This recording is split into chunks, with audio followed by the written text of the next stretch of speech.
Today on the DML News podcast, we're going to talk about Trump's fight for coal miners, but we're also going to talk about his fight with China. That, and the Democrats are trying to form a shadow government. Yikes.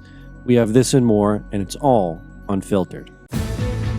Dennis Michael Lynch gives you his word, and he will never let you down. He will always fight for America. The only one who really puts his money where his mouth is Dennis Michael Lynch. Hey everybody, it's Denny here today on the microphone. Ryan also has a microphone over by his production table. He'll be joining today because DML will not be joining us today. He is out. He actually posted this to Facebook. He had an appointment yesterday, as many of you know if you watched the live show. And unfortunately, they screwed up his appointment, so he's going back today to actually go to this appointment. Hopefully, they don't screw up this time. He should be back tomorrow. But with that said, today's show, as you can already tell, is not a live recording, but we do still have a lot to talk about. However, before we get into what we're going to talk about what you should know. And what you should know is the 47 Report has everything that you need to know. If you go to 47report.com, put in your email and sign up and subscribe, you will basically be joining a newsletter that's going to give you every little tidbit or close to every little tidbit on what's going on with the Trump administration, what's going on with people resisting the Trump administration and their agenda, and other little tidbits in there that are just very important for the everyday know-all. With that said, we also are running a BOGO special for DML CBD right now. We've been talking about it on the show for the last 2 days. We're kind of entering the end days of this BOGO. I believe we have today and then tomorrow. After that, it's over. So we would definitely recommend you jump on it because, as we've mentioned before, we are moving out of the studio, looking for another location, probably going to happen sooner than later. There's some inventory that we would like to, in our way, try and give back in the sense with doing BOGO and, with the buy one, get one free. So this is your chance to really jump on it. It's only 2 days left. If you have any issues ordering, you can obviously always reach out to Ashley at dmlcbd.com. But if you're looking to order before the time is up, go to dmlcbd.com/BOGO. We recommend you jump on it as soon as you can. So, a lot happened yesterday. Me and Ryan have been talking about it pretty much by the hour at this point because that's kind of what's happening. Is that all these actions as a result of Trump's Liberation Day tariff strategy, it's almost literally kind of creeping by the hour. I mean, the market yesterday opened up pretty strong after everyone thought it'd be a disaster Monday, and then it closed a little bit tumultuously because Trump is really taking it to China. Now, before we get into what is actually happening here with China, because I think you can almost officially say this is the beginning spark of a trade war, I want to just maybe play a clip here that just shows that Trump is on a mission right now. I mean, he's on multiple missions, right? Secure the nation, protect Americans, get the economy roaring and back. And he's trying to do it, basically at a day at a time. I mean, we're at day 80, we're not even at the first 100 days. And as I read yesterday, he has signed more executive orders than any president in the last 100 years. So his strategy here is, okay, act fast and go hard, and let's see what we can get done. For example, we have a clip yesterday, and we wrote this in the 47 Report. Trump signed an executive order to boost the coal industry by cutting red tape and regulation. A lot of that came from the Obama and Biden administration.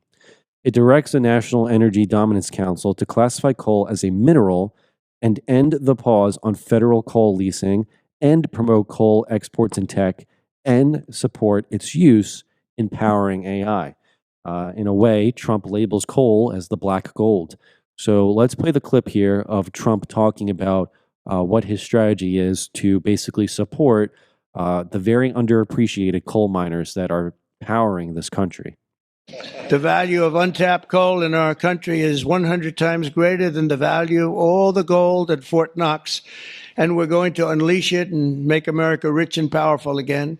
Under this order, I'm also directing Secretary Wright to use billions of dollars in federal funding to invest in the next generation of coal technology, which is an amazing technology in terms of getting the full potential of coal and also doing it at a very clean, environmental way. Pound for pound, coal is the single most reliable, durable, secure, and powerful form of energy there is on Earth today. It's a big statement. You never hear those statements, you know. You've never heard that before from a politician, have you? Well, maybe from that politician, but not too many. But that's the way it is. I say it again. Pound for pound, coal is the single most reliable, durable, secure, and powerful form of energy. It's cheap, incredibly efficient, high density, and it's almost indestructible. You could drop a bomb on it, and it's going to be there for you to use the next day, which you can't say with any other form of energy. You're virtually indestructible. Most importantly, we have more of it here in America than anywhere else on Earth. Look, Trump understands that there's a lot of fires to put out. And I think he's doing a pretty solid job thus far with some of the things he's had to deal with in getting those fires actually extinguished. So while there is, some of the environmental concerns about coal's impact, at the end of the day, so many of them are bloviated that these regulations that have been put into the previous administrations have really handicapped our coal mining industry. It's a very valuable resource. I think it'd be kind of stupid not to tap into it. You heard Trump saying at the very end there, we have it more than any other country and nation in the world. So why not tap into that and just release, see what the outcome is going to be? And it's not like he's telling everyone that, let's just do it with a willy-nilly approach. His approach is, okay, how do we make it so that it's a long-term effective strategy that not only is powering the country, but is also providing very critical jobs that, unfortunately, under more leftist administrations, we're a little bit careless in making sure those were preserved. Now, with that said, because we're going to have to wait to see on the outcome of that, trade war. And this one's pretty much a legitimate in a sense. Trump, or I should say more so, Caroline Leavitt, the press secretary yesterday, announced Trump's retaliatory, or I should say retaliatory action against China, who is not backing down from this tariff fight. And that includes a 104% charge on those tariffs that are against China as of currently. I think it was starting at 10% in February. It started to breach into 54%, and now we were at 104%. And we'll give a written update as to what China's response was today. But let's play the clip of Caroline Leavitt announcing that yesterday. You mentioned the 70 countries or so. I'm curious, though, under what conditions at this point would President Trump talk to President Xi about tariffs? Well, look, I just spoke to the president about this, and he believes that China wants to make a deal with the United States. He believes China has to make a deal with the United States. It was a mistake for China to retaliate. The president, when America is punched, he punches back harder. That's why there will be 104% tariffs going into effect on China tonight at midnight. But the president believes that Xi and China want to make a deal. They just don't know how to get that started. And the president also wanted me to tell all of you that if China reaches out to make a deal, he'll be incredibly gracious, but he's going to do what's best for the American people. So, with that said, here is what China's response was as of probably about an hour or 2 hours ago. China said it will raise its tariff on U.S. goods to 84%, retaliating to the hefty new tariffs on its imports that kicked on Wednesday. The move came after the Trump administration followed through on a threat to add the 50% tariff on Chinese goods, in addition to the 34%, my apologies, it's the correction there, reciprocal tariffs, raising the overall tariff rate on Chinese goods to 104%. Ryan, some could say that this is pretty unprecedented, but some could also say that this is what we all voted for, and that honestly, this is an expectation that I think has finally been fulfilled because it's doing two things. One, it's calling out China's bluff, and two, I think this is an official way to maybe choke them out as a way of maybe putting down officially that they are not the powerhouse of the country or of the globe that China is trying to present itself as if they think they are. Yeah, I was gonna say before we came on or started the show, we were talking about Kevin O'Leary talking about how he believes we should just slap on a 400% tariff on China, and I agree with that in the sense it's like China's the snake right now, and we need to cut the head off the snake instead of this kind of back and forth. Like, let's just slowly keep increasing it. Because at the end of the day, China is not going to be able to sustain. That's why they did 84%, where we're at 104%. They can't really go that high. So you know what Trump's doing? He's trying to put them to their knees and bring them to the table and show that, yeah, you're not the world power. We are. You need us. We don't need you.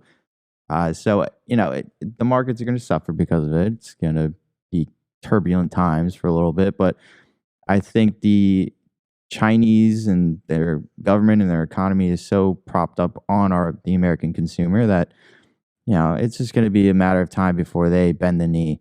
And I kind of agree with Kevin O'Leary that we should just, skip the little petty back and forth. Let's slowly increase it and just do a one big, sweep. I would love to see it in my lifetime, and based on what Trump's doing here, it's closer to a reality. I would love to see it in my lifetime if we can almost eliminate any kind of dependence on China. I don't think we need to depend on them. I think we're at a point where China has very much abused this trading relationship that we've had with them. They seem to be the beneficiaries. I mean, look how much the country has built itself up. I think it's a little more of a facade that they're trying to display here. But at the same time, there's no doubt since the day of Mao that they have become a powerhouse country. They are one of those that would sit at the high table of the world. But at the same time, if it's built on a facade, then why not call them out? Why not try to build up our nation and say, we actually really don't need you? Leftists and Democrats really believe that we do need China. Don't be surprised if they start replacing the Ukrainian flag with a Chinese flag next week in support of them. But this is a showcase and a chance for Trump to say, hey, Xi Jinping, I am not messing around, and I don't care what you're trying to come back with. I'm sticking to this. You want to negotiate, talk, see what we can work out? Fine. But we are no longer interested in your cheap tactics. You want to raise it to 84%? Well, we're at 104%. And as Ryan mentioned, why not boost it to 400%? Let's really call out their bluff. They're not as strong as people want them to believe. That doesn't mean that they're not a threat in some capacity. I mean, the fact that they were allowed to fly a balloon over the country and basically get from one coast to the other with no issue, it really just shows the poor leadership at the time with dealing with that. Trump is coming here, or I should say, has been here to say, no more, no mas, it's over. This is the strategy. And look, he doesn't care really at this point what the critics are going to leverage at him. We have a little clip here. Last night, he was at a fundraising dinner. It was the NRCC. And we have another clip of that coming up in the show, but I wanted to play this one because this is just him saying, criticize all you want, I'm actually the player here. So let's take a listen to the clip. But the shrill voices that you're hearing this week about tariffs are the same scoundrels and frauds who never thought twice about when the United States lost 90,000 factories and plants. Think of that, 90,000. How do you do 90? If you had a map, a big map the size of that wall, and you had a pin for each factory, you wouldn't have enough room. You think of it, 90,000 factories since NAFTA. Yeah, it's funny, Ryan, when he says the shill voices, for some reason, my immediate thought process was Ben Shapiro, because talk about someone who's trying to do a little 180. He was going on about that these were going to be devastation, that this move was unconstitutional. And based on some of the results he's gotten in the last few days, which is holding China accountable, and also, by the way, they're up to about 70 countries that are basically in a queue line waiting to talk to Trump and a legal team on negotiating a new deal. But now he's making a 180, saying like, "Oh, this is the way. This is the Trump administration." Okay, talk about a total faker there. And there's been plenty of them. And I'm not saying that if you had criticism of it, that you should be ashamed of it. I mean, it's a little bit of uncertain territory. But I think the idea that Trump was going to be doing this because he wants to hurt the country is absolutely, I was going to use a worse R word, so I'll just go with ridiculous. I think if there's one thing Trump has showcased in his first term and clearly 80 days in his second term, he actually does like and care and I'll go, love the country. So why anyone would think that this was something to handicap the U.S. in the long term is ridiculous. Yeah, I think Dad wrote it perfectly. He wrote on his Facebook page last night, Kamala wanted to tax her unrealized gains. Trump wants to tax foreign nations. Yes. And I think that's something people that are panicking and are going back on Trump, the shills, for example, I think they forget what Kamala was presenting for economically, like her plan, which was one of them is taxing unrealized gains. And then the other one, I don't remember the details on it, but with the grocery stores. And people are coming, economists were coming out saying that, there would be no food in the grocery stores if she went down this path. So it's, give or take, Ben is probably mad that his portfolio is probably taking a massive hit. And he probably has some, anger built up about Daily Wire's recent, downfall. So I was going to say he should worry about making sure Daily Wire doesn't go out of business. I think too, because we are in the uncharted territory, like for example, I doubt anyone listening or watching right now lived before 1913, before the measures of federal income tax was introduced.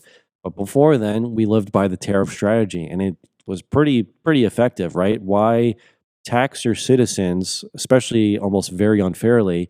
Why not tax the nations that are trying to maybe benefit from what we're making and what we're trying to actually produce? And you know what? I'll get into that clip right now. Or I'll say one thing is if it's not effective tariffs, then why does every nation in the world have a tariff on us?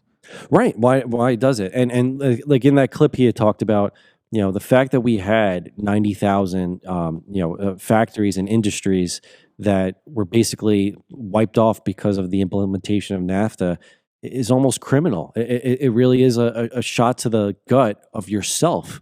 Well, it's sad, right? You just like you said, every other country is benefiting off the tariffs they placed on us. We never benefited from it individually as the populace. I mean, I'm sure there's the politicians that have, and that's why they're so dead against it.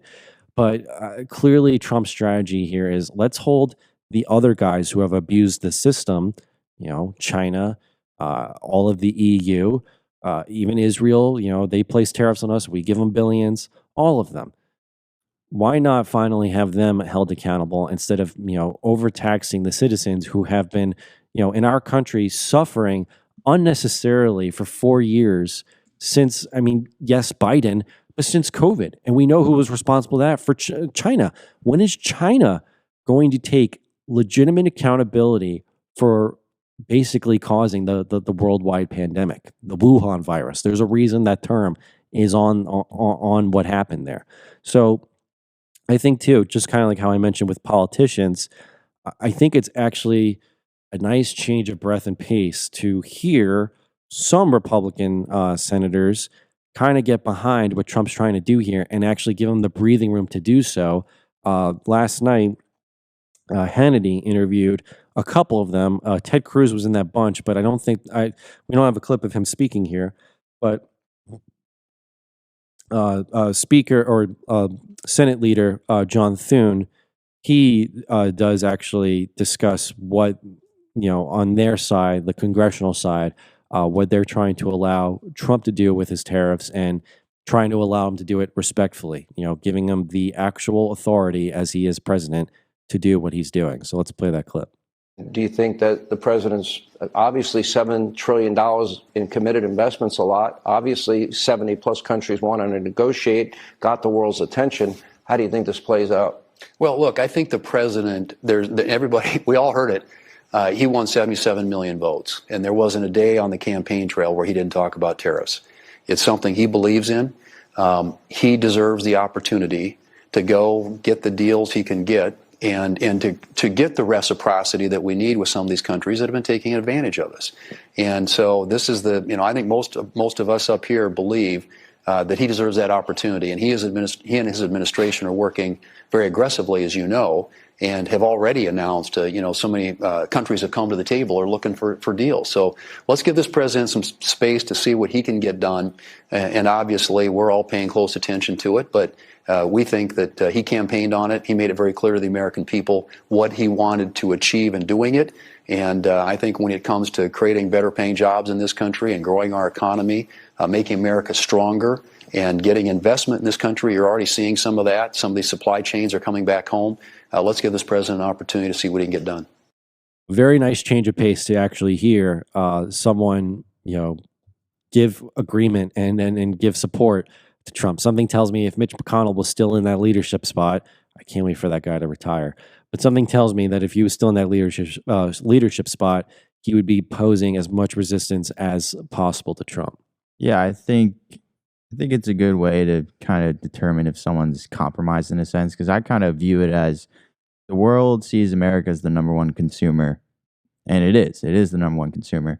And I think the world sees it as if we let America make their own things, then we lose the ability to sell to the number one consumer. So then they go and they lobby the politicians because they don't want America to have manufacturing might, you could say, because then their pockets get hurt because they depend so much on it. So I see Thune as someone that's not compromised, and getting behind Trump is just what the Republicans need to do. And anyone that doesn't, I think, follow the money on them. I'm sure they're connected to some foreign entity, because at the end of the day, we're the biggest buyer, and the world sees us as I think Dad has mentioned, like a free piggy bank or whatever you want to call it. Yes, it's true. And look, Thune does have a little bit of that record of being a rhino, but to your point, at least since he has gone in the leadership role, not at every juncture, but for most, he has been in support of Trump's agenda. And we'll actually even talk a little bit later into the show that there should be more bills being passed this week because they finally solved that vote proxy issue. But before we get into that, since we were speaking earlier about Trump's charity dinner last night at the NRCC, look, not everything is always going to be a win or a loss, but it is nice to acknowledge when we do get the wins. So, for example, we talked about on the show, while Amy Coney Barrett has been a very disappointing justice on the Supreme Court, I think that's probably one of Trump's biggest regrets, and that's got Mitch McConnell written all over it. Thankfully, we did win yesterday, or I should say normalcy won in a 5-4 vote when the SCOTUS ruled that the Trump administration does have authority to use the Alien Enemies Act to deport, cartel members from Tren de Aragua. Really just showcases how idiotic Democrats are when they don't realize that they are fighting for criminal people, especially criminal illegals who shouldn't actually be in the country. But here's actually his statement last night regarding Tren de Aragua, MS-13, and now that they have kind of the full leeway to use the Alien Enemies Act. During the same period last year, Joe Biden released more than 184,000 illegal aliens into our country. Think of it. Many of these people were from jails, mental institutions, as I said. Since my inauguration, we've released a grand total of nine. And they were all, in all cases, medical emergencies. We did that for medical emergency reasons. Last month, we officially designated Tren de Aragua, MS-13, and the Mexican drug cartels as foreign terrorist organizations. And thanks to the Supreme Court yesterday, and today we had a big ruling too. We had a very big ruling today. But we will continue to deport these monsters under the Alien Enemies Act. Think of that, Alien Enemies Act. Can you believe it? Very happy for the Trump administration on this. And even though it was a slim majority vote of 5-4, it just makes you a little uneasy sometimes when you realize that it's crazy how one vote can really change the course. But look, it's another measure here of them trying to really clean up the country as best as possible. I mean, I love the fact that they're using El Salvador. And Gitmo too. I know there's been some issues over there with trying to get it outfitted, but clearly El Salvador has that incredible mega prison, and they're able to take who we're sending out. I think it's fantastic, and the mainstream media has been way up in arms about it. claiming, I think they tried attacking Pam Bondi yesterday. Like, well, not everyone is a cartel member. Some are just murderers. And not verbatim what they said, but trying what that's what they were trying to apply. And these people should not be here. So whether it is facilitated deportation or we wrote about it in the 47 report, establishing measures to enact self-deportation, such as they turned the CBP One app into the CBP Home app. So CBP One was used as a way for illegals to come in on entry points with no issues. Now they're, under Biden, but now they're taking that app and making it revamped to say, hey, use this app to self-deport and register yourself as out of the country, because if you don't and you're past your deadline, we will find you. So hopefully that actually works out. And if they can get more self-deportation measures established, as well as continue bumping up the deportation numbers, and I read reports that they really are trying to escalate here. They're opening up more holding facilities too in the country. I can very hopefully say that we will see those numbers ramp up and at least be a little more reassured that they're trying to clear out. I mean, I have voiced before, I would love to see those numbers skyrocket. I'm sure you all too. But I guess when you do have radical judges throwing injunctions at you at every turn, and then you got to wait for the Supreme Court to hopefully rule in your favor on it, it's a headache I'm glad I don't have to deal with.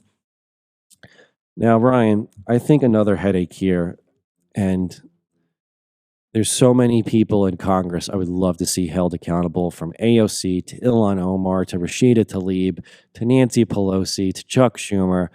But if I had to maybe just choose one, if we got one this year to, I'll be honest, see in handcuffs, it would have to be, not representative anymore, Senator Adam Schiff.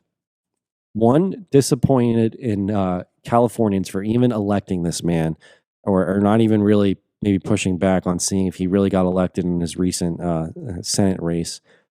But this skeevy, squirmy, just little of a nothing man held an unofficial meeting yesterday with senators and representatives. Of course, they were all Democrats, basically holding an unofficial meeting to see how they can hold the Trump administration accountable and go after all their illegalities. Essentially, what he's trying to do is form a miniature shadow government to overlook what the Trump administration is up to. It's a 2-minute clip. I'm sorry you have to listen to Schiff. All that comes out of his mouth is shit. But this is just a great indicator of how far these literal radicals will go, which is, how about instead of having an officiated on schedule meeting, we're going to have an unofficial one, but still bring cameras into the room to say that there is a resistance fight, as if this is a Star Wars movie, to really take down the Trump empire. So let's play the clip. Extraordinary step of convening this unprecedented hearing. We brought together both chambers of Congress, the Senate and the House, to conduct real oversight and to serve as a check and balance, to hold those who misuse power to account and to carry out our constitutional duty. Convening this hearing was not our first choice. We have tried to get our Republican colleagues to hold hearings, to do meaningful oversight, to assert Congress's authority as an independent branch of government. But to our great disappointment, our Republican colleagues have abdicated that important responsibility. They have stood by as the president has run roughshod over the legislative branch and turned Congress into little more than a rubber stamp. So today we'll hold the first of what we hope will be more bicameral oversight hearings. We will do the investigative work that our colleagues across the aisle refuse to do. We will expose the illegality, abuse, and corruption of this administration and within the Department of Justice. We will have brave witnesses speak to what's actually happening behind closed doors, how the Trump administration continues to try to intimidate them from speaking out, and why it matters to Americans across the country. The Trump administration is following a well-worn playbook. History serves as a guide and as a warning. In the 1930s, a Jewish lawyer in Berlin tracked in meticulous detail how Germany gradually became what he called a dual state.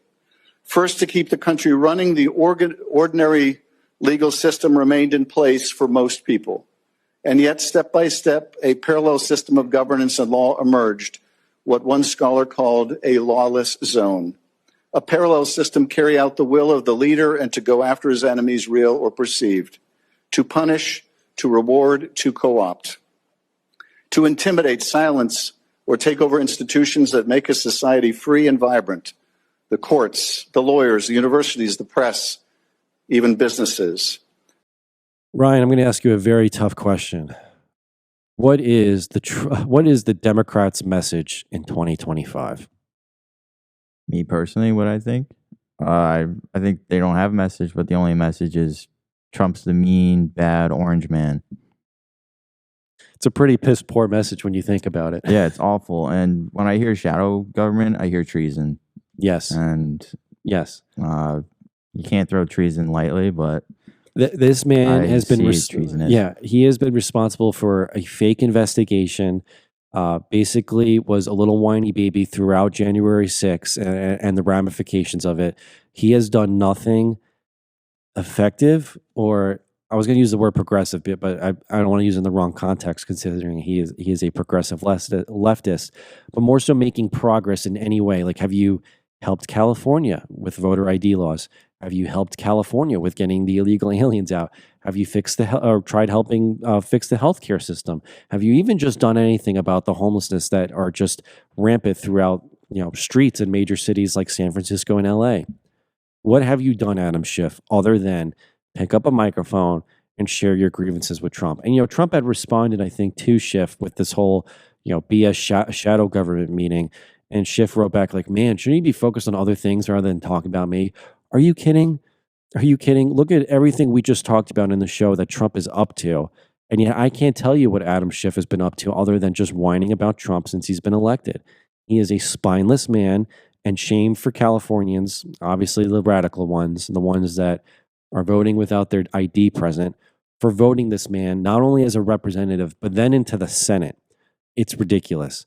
And I'm just saying, Kash Patel, Dan Bongino, there's clearly a man here that is trying to undermine the executive branch and all the authorities there by using the excuse of that they're an abusive administration. It's clearly BS.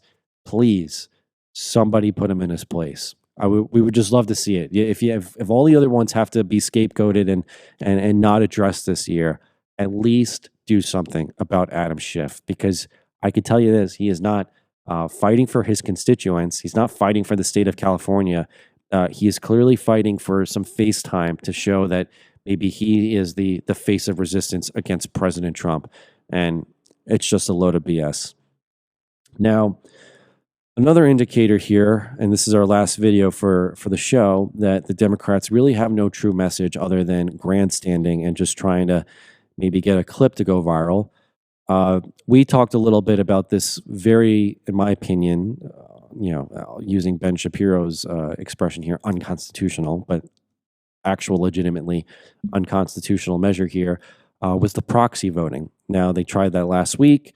Representative Luna was one of the spearheaders on that. It did not work.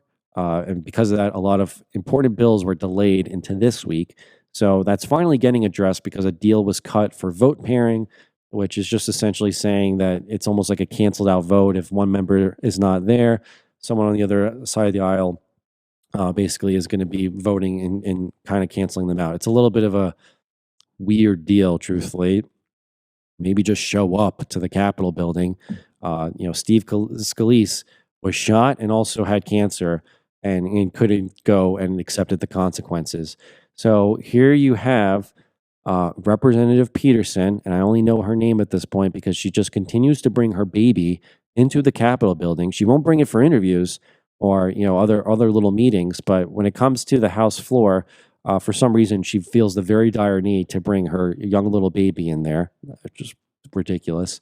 But at least, thankfully, and we'll play the clip, I will give you the results about because apparently vote pairing wasn't enough for them. So Democrats in the House were trying to fight back, saying that it wasn't good enough. That even though there was a compromise, that it really wasn't a compromise or something like that. Let's play the clip, Rye. I understand that my colleague, Representative Luna, has done everything she can to try to find a path forward. And this is ultimately the only option that existed at the end.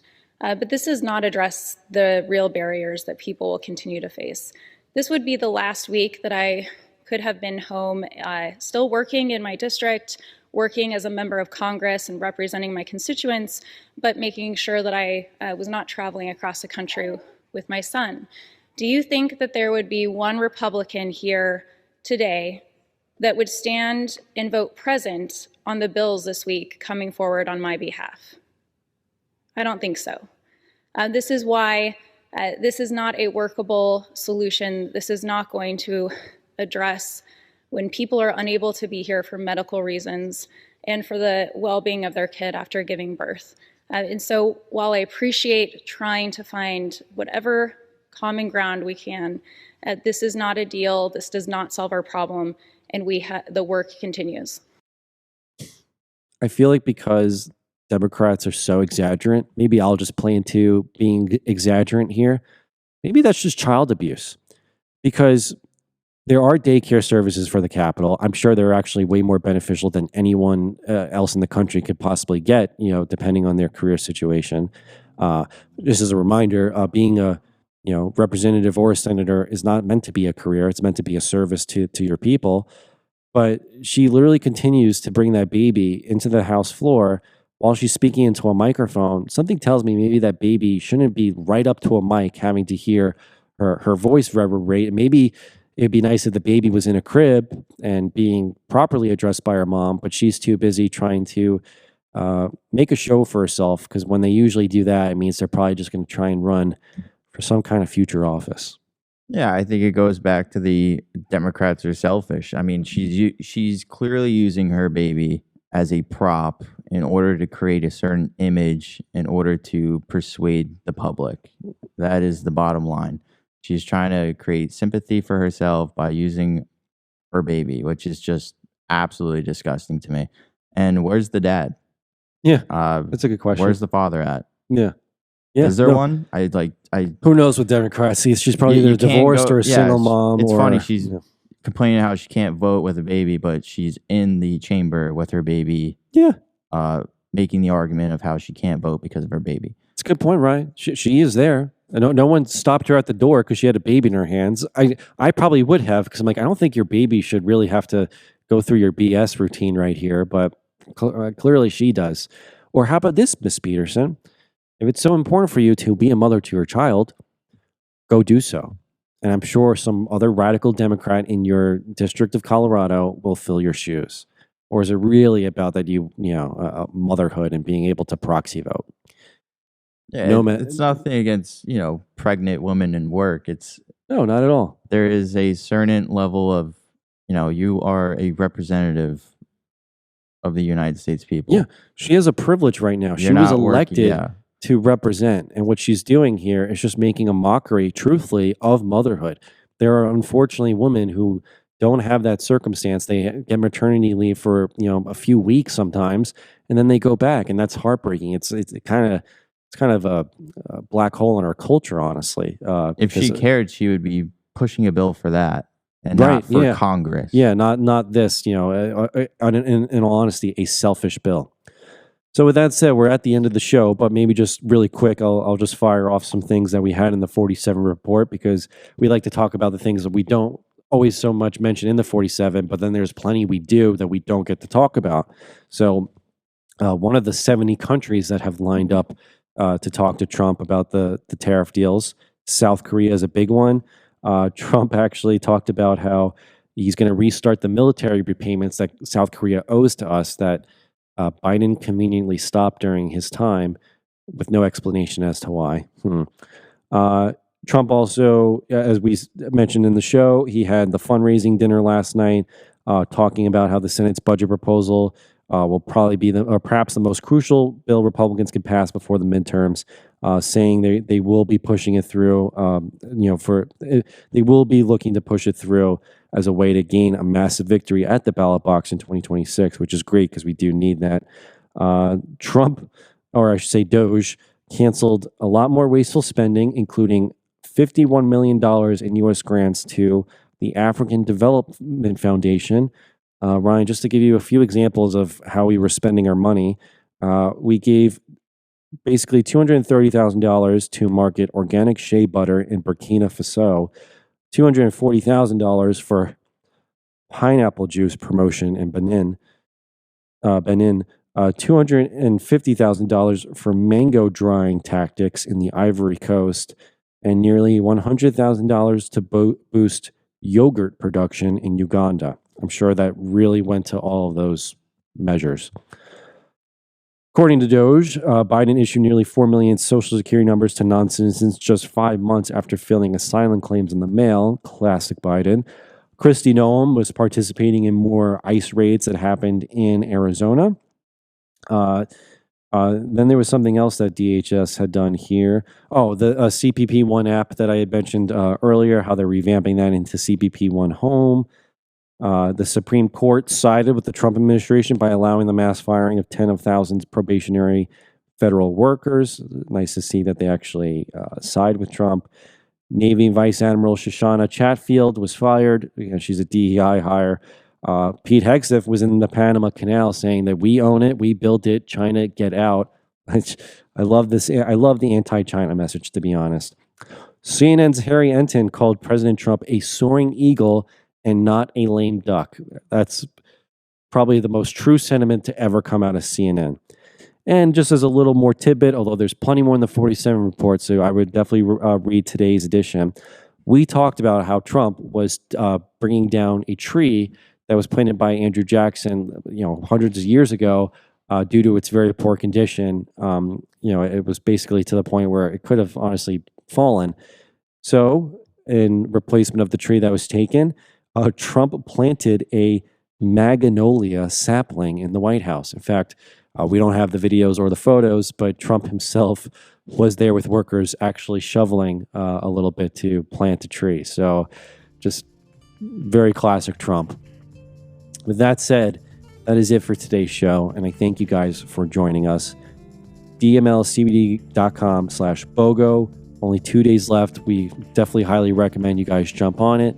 47report.com. We recommend you sign up, and when you share it through our referral program, you get this awesome drink coaster for free in the mail when you share it with 2 people. We have a bunch that are actually going to be going out today too, along with our CBD orders. Until then, we will see you guys tomorrow. DML should be back. And for today's Team DML blessing, we would like to give it to Karen Nakarada. Have a great day, everyone. Get the Dennis Michael Lynch podcast every day by subscribing on Apple Podcasts or Spotify, and download the DML News app from the Google Play Store or the Apple App Store for breaking news, merchandise, films, exclusive content, and Team DML.